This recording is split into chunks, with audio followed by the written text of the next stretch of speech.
Assalamualaikum warahmatullahi wabarakatuh. Salam solusi, solusi untuk berdiskusi.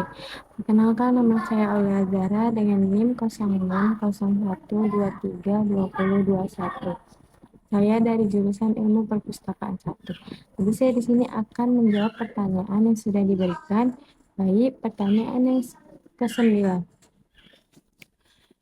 Jelaskan prinsip-prinsip good governance dan prinsip mana yang tidak berjalan dengan baik. Apa solusi menurut pendapat saudara? Menurut solusi saya, yaitu dengan saya akan menjelaskannya. Good governance merujuk pada pabrik praktik dan proses pengolahan yang memastikan organisasi atau pemerintahan beroperasi secara transparan, akuntabel, partisipasif, dan efektif.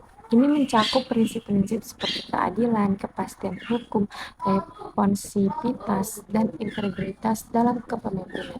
Secara keseluruhan, good governance bertujuan untuk menciptakan lingkungan yang memungkinkan pengambilan keputusan yang baik dan pelayanan publik yang efisien, serta menghasilkan hasil yang positif bagi masyarakat secara keseluruhan.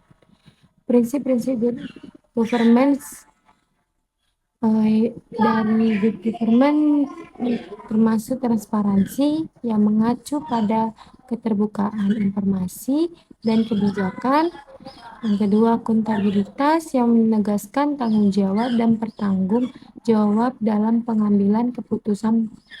Yang ketiga, partisipasi yang melibatkan semua pemangku kepentingan dalam proses pengambilan keputusan, efektivitas, dan efisiensi, yang menjamin bahwa sumber daya digunakan dengan baik untuk mencapai hasil yang diinginkan.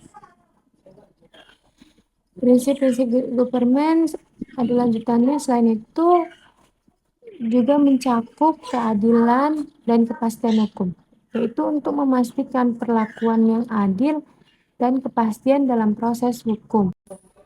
Responsif yang menuntut respons yang cepat terhadap kebutuhan dan harapan masyarakat. Etika dalam kepemimpinan yang menekankan pentingnya integritas dan nilai-nilai moral dan tindakan kepemimpinan. Elemen-elemen good governance. Dengan melihat elemen-elemen yang mendukung good governance, sistem hukum yang adil yang memberikan landasan hukum yang kuat dan konsisten, manajemen risiko yang efektif untuk mengidentifikasi dan mengelola risiko yang mungkin timbul dalam operasi organisasi untuk pemerintahan. Mengukur kinerja efektivitas kebijakan yang diterapkan, keterlibatan stakeholder untuk memastikan bahwa semua pihak terlibat dalam proses pengambilan keputusan dan implementasi kebijakan. Implementasi good governance di organisasi sekarang, mari kita lihat bagaimana prinsip dan elemen good governance diterapkan dalam konteks organisasi. Kita akan melihat studi kasus dari perusahaan sebagai contoh konkret. Implementasi good governance di pemerintahan. Selanjutnya, bagaimana good governance diimplementasikan dalam konteks pemerintahan. Ini melibatkan prinsip-prinsip dalam pengembangan kebijakan publik dan manajemen sumber daya negara, serta peran penting dari stakeholder yang terlibat. Manfaat good governance. Apa manfaat dari menerapkan good governance? Selain menciptakan lingkungan yang transparan dan akuntabel, good governance juga mendukung pertumbuhan ekonomi yang berkelanjutan. Tantangan dalam implementasi good governance, namun tidak ada proses perubahan tanpa tantangan. Kompleksitas lingkungan operasional dan resiliensi terhadap perubahan dapat menjadi hambatan dalam implementasi good governance yang efektif. Baiklah, saya akan melanjutkan penjelasannya. Prinsip-prinsip tata kelola yang baik dan solusi untuk meningkatkan implementasinya. Prinsip-prinsip tata kelola yang baik. Yang pertama, tata kelola yang baik adalah sebuah konsep yang mengacu pada prinsip-prinsip yang mengedepankan penyelenggaraan pemerintah yang efisien, transparan, bertanggung jawab, dan tanggap. Beberapa prinsip penting tata pemerintahan yang baik adalah yang pertama, tata pemerintahan yang baik. Pemerintahan yang adil, berkeadilan, dan berkomitmen terhadap kebaikan bersama. Yang kedua, keterbukaan dan transparansi proses pengambilan keputusan yang terbuka, transparansi dan akuntabel kepada publik. Yang kedua, partisipasi dan tanggung jawab. Mendorong partisipasi aktif masyarakat dalam proses pengambilan keputusan dan menanggapi keinginan dan kebutuhan warga. Yang keempat, keadilan dan kepentingan publik. Menjamin keadilan, perlakuan adil, dan kepentingan publik adalah prioritas utama dari setiap kebijakan dan tindakan pemerintah. Prinsip yang tidak berjalan dengan baik. Dalam beberapa kasus, prinsip tata kelola yang baik mungkin tidak berjalan dengan baik. Misalnya, yang pertama, transparansi dan korupsi. Kurangnya transparansi dalam pengambilan keputusan dan maraknya kasus korupsi dapat menghambat tata kelola pemerintahan yang baik. Yang kedua, kurangnya partisipasi masyarakat. Kurangnya partisipasi masyarakat dalam pengambilan keputusan dan campur tangan pemerintah dalam upaya masyarakat dapat melemahkan efektivitas tata pemerintahan yang baik. Yang ketiga, ketidakadilan dan diskriminasi. Praktik yang tidak adil, diskriminatif, dan hak asasi manusia dapat melemahkan prinsip-prinsip keadilan dan kepentingan umum pemerintahan yang baik.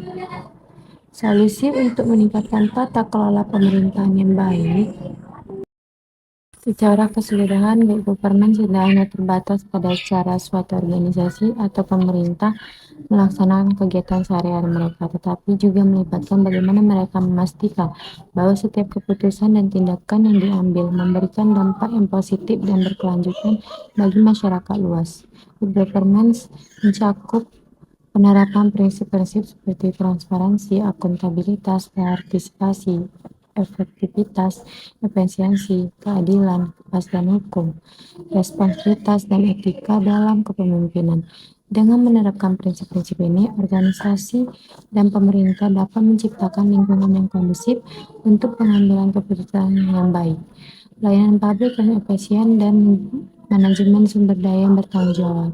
Tantangan seperti kompleksitas, lingkungan operasional, dan rasional terhadap perubahan harus dihadapi dengan strategi yang tepat dan komitmen yang kuat dari semua pihak yang terlibat dengan mengambil langkah-langkah yang tepat, seperti memperkuat sistem hukum, meningkatkan manajemen risiko, dan melibatkan semua stakeholder dalam proses pengambilan keputusan. Beberapa solusi yang kurang berjalan baik dalam meningkatkan penerapan prinsip-prinsip dan tata kelola yang baik, yaitu satu, memperkuat sistem anti korupsi. Memperkuat sistem anti korupsi, lembaga korupsi, peningkatan lembaga anti korupsi, transparansi pengolahan keuangan negara, dan kepatuhan terhadap undang-undang anti korupsi yang ketat. Yang kedua, meningkatkan partisipasi masyarakat, mendorong partisipasi aktif masyarakat dalam proses pengambilan keputusan, melibatkan mereka dalam pengambilan kebijakan, dan memastikan akuntabilitas pemerintah terhadap aspirasi masyarakat. Yang ketiga, memperkuat badan pengawas independen seperti lembaga audit, ombudsman, dan lembaga hak asasi manusia untuk memantau penerapan tata kelola yang baik dan melindungi kepentingan publik. Yang keempat, edukasi dan kesadaran masyarakat, meningkatkan pemahaman masyarakat akan pentingnya tata pemerintahan yang baik, hak-haknya, dan perannya dalam memperjuangkan tata pemerintahan yang baik. Dengan menerapkan solusi-solusi di atas, diharapkan dapat meningkatkan penerapan prinsip-prinsip tata kelola yang baik, mewujudkan tata kelola pemerintahan yang baik, dan tata kelola pemerintahan yang efektif, transparan, dan bertanggung jawab akan membawa manfaat yang optimal bagi masyarakat dan seluruh negara. Menjunjung tinggi prinsip-prinsip tata pemerintahan yang baik merupakan langkah penting dalam membangun negara yang demokratis, inklusif, dan adil bagi seluruh warga negara. Baiklah, sekian dari penjelasan saya tentang solusinya. Semoga dapat didengar dengan baik. dan dilakukan dengan baik. Saya akhiri, wassalamualaikum warahmatullahi wabarakatuh. Salam solusi, sampai berjumpa kembali.